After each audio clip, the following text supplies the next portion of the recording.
What a third round we had. What's up everyone, it's Alicia here. The third round of the Ledgestone Open for the FPO side has concluded, and it was really windy at Sunset Hill, which is always great for us viewers because, well, the more wind there is, the more things will happen, and things just happened. Paige Pierce made a comeback, now is leading, tied for the first place with Missy Gannon going into the final round.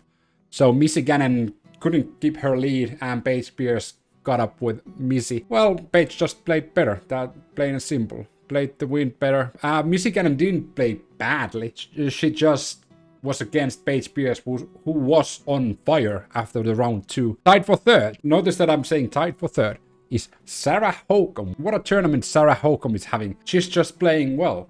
And I actually said, if you remember in the first video of the Ledgestone Open FPO, I said I hope that Sarah Hokom will be in the top 5, and now she's on third, tied third with Kristin Tattar. Kristin Tattar is still struggling. You can clearly see that this is like her first big tournament after the injury, but she's still tied for third.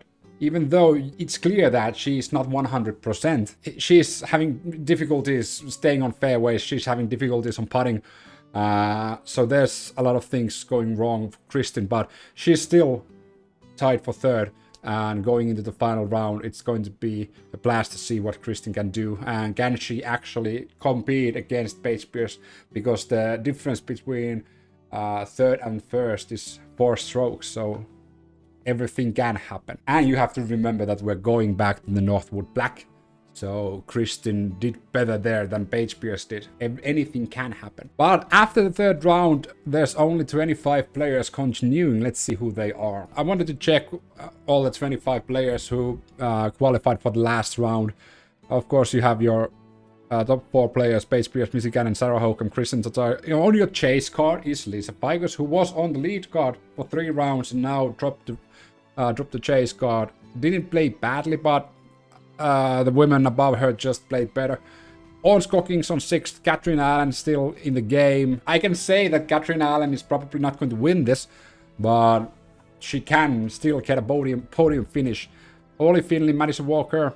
Let's see if there's any like surprises who got left out from the top 25. Hailey King, probably still suffering from the injury, so let's give her some slack. Connor is also not going to be on the final round. Natalie Ryan is also not going to be on the final round. That's actually a surprise. Did Ella Hansen get the final round? Yeah, Ella Hansen got into the final round, but she's played really badly this tournament. And I'm quite surprised because in my opinion, Ella Hansen is one of the best throwers in the FPO side. Ella Hansen, Evelina Salonen, Henna Blomroos and Natalie Ryan is in a completely different level. So I'm surprised that Ella has done so badly. And Valerie actually dropped quite a lot because of that one bad round. It's going to be interesting to see what the last round brings and what Northwood Black is going to bring to the table. As I stated, Paige Pierce just played better. Like, she had a hot round, the second round, and now she had another hot round in a row, and she's on fire, basically. It's going to be tough for anyone to beat Paige Pierce because she's on a hot streak at the moment. Ohn Scoggins is also making a comeback. That's always great. Missy Gannon, if she keeps playing like she played before the previous rounds, she's going to be battling for the win. Sarah Hokom, I like that she's on the top 5. I like because she plays completely different than anybody else. And it's good to see Kristin Tattar doing well again, and I hope she can manage to pull it off and fight until the end. I mean, it's just 4 strokes, and Kristin Tattar is from the Europe, so we have a lot of wooden courses. Maybe Northwood Black is going to be in the favor of Kristin Tattar, who knows. What I do know is there's going to be interviews from Paige Pierce, Missy Gannon and Sarah Hokom after this. Subscribe, hit the bell notification button, like the video, comment down below who's going to win the FPO side. Love you guys. See you guys on the next one. All right, here with Sarah Hokom. Sarah, another 5 down today. What was different about today than yesterday? The wind. What's the challenge when it gets breezy out here? Yeah, out here it's just trying to figure out what adjustments you need to make, if you need to switch the disc and the line or just the disc, and then the wind changes. It swirls a lot out here, so one person's tee shot might have one wind, and then when you step up, it might not be the same wind. And then what's happening on the green at that same moment? Yeah, I mean, that's Anything? the same. Yeah, it's the same thing. You kind of got to wait for your moment and be patient. Super clean start. I think Ian said it best. Like, it looked like just another day at the office. You know, in the front nine, you're really through 13. What was working well for you in this one? Yeah, I was just trying to play conservative lines, and I almost just started with a really big number, but I got snuck through the OB on one and was able to just get a par there. And I was just kind of parring. I wasn't really feeling my tee shots right off the bat, and so I was just trying to put my second shot close and make a putt. I started getting birdies on 4. You know, but then my putter just kind of, I was not making putts from like 20 feet, so I missed like 4 or 5 of those in the round. So that's a little bit frustrating, but I was just trying to stick to it and just not really get upset about missing putts. And you know, everybody has days like that. Just 3/4 of the way through this tournament, how you feel about your play so far overall? Man, I'm really happy with it. I think I've only had like 4 bogeys in 54 holes, so I think that that's a really a great thing to kind of as a stepping stone. And tomorrow we're going to be in the woods, and that's my favorite place to be. So I'm looking forward to just battling Northwood and seeing how it works out. Any adjustments there from round 1? Yeah, I think 15. I'm going to throw a different tee shot, and then if it gets a little bit windy. But overall, I was pretty happy with how I played, so we'll just try to mimic that. All right, that's Sarah Hokom, solo third, heading into Championship Sunday here at Ledgestone. Thanks.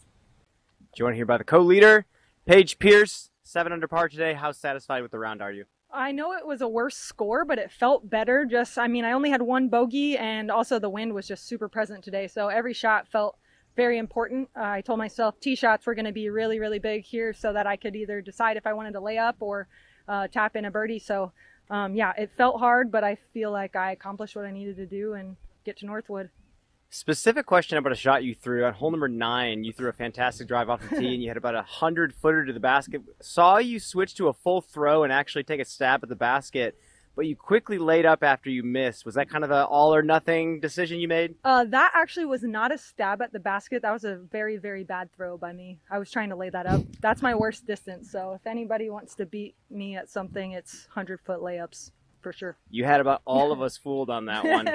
But disciplined layup on that one. You go into tomorrow, Northwood's black, tied with your good friend and co-competitor, Missy Gannon. You're 5 strokes away from the rest of the field.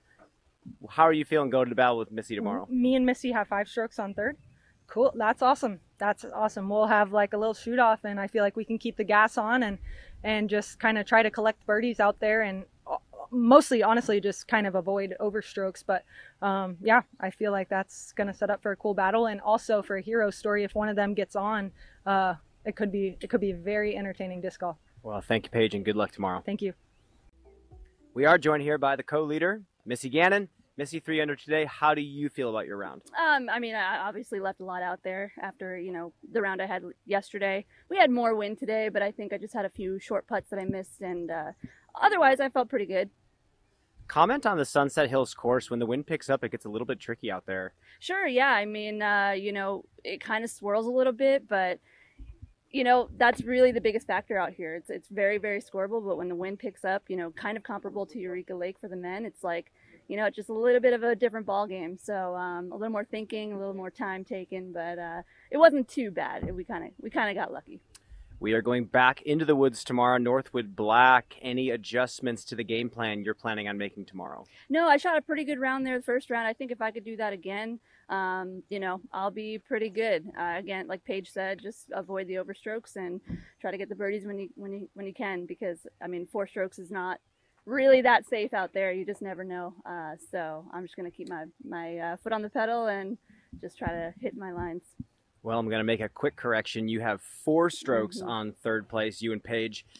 How do you feel about going to battle with a good friend of yours? And I'm sure you've done this many times with her, but how do you feel about doing that tomorrow? Yeah, I love it. I think that's one of the biggest motivators when you're kind of battling right there neck and neck. Nobody's really chasing it. We're starting at 0 pretty much. So, I think we'll feed off each other's energy, and I think big putts and just a lot of hitting lines, and I think it's going to be really exciting final round. One last question before I let you go. We have a special birthday today. Yeah. Your caddy and life partner, travel partner, Tom. Birthday today. What's the plan for tonight? Oh, yeah. I'm going to shut off the disc golf mind. We're going to an escape room after we eat some lunch, and probably go to dinner after that. So that's the plan for this afternoon. Well, fantastic. Good luck tomorrow. Thank you.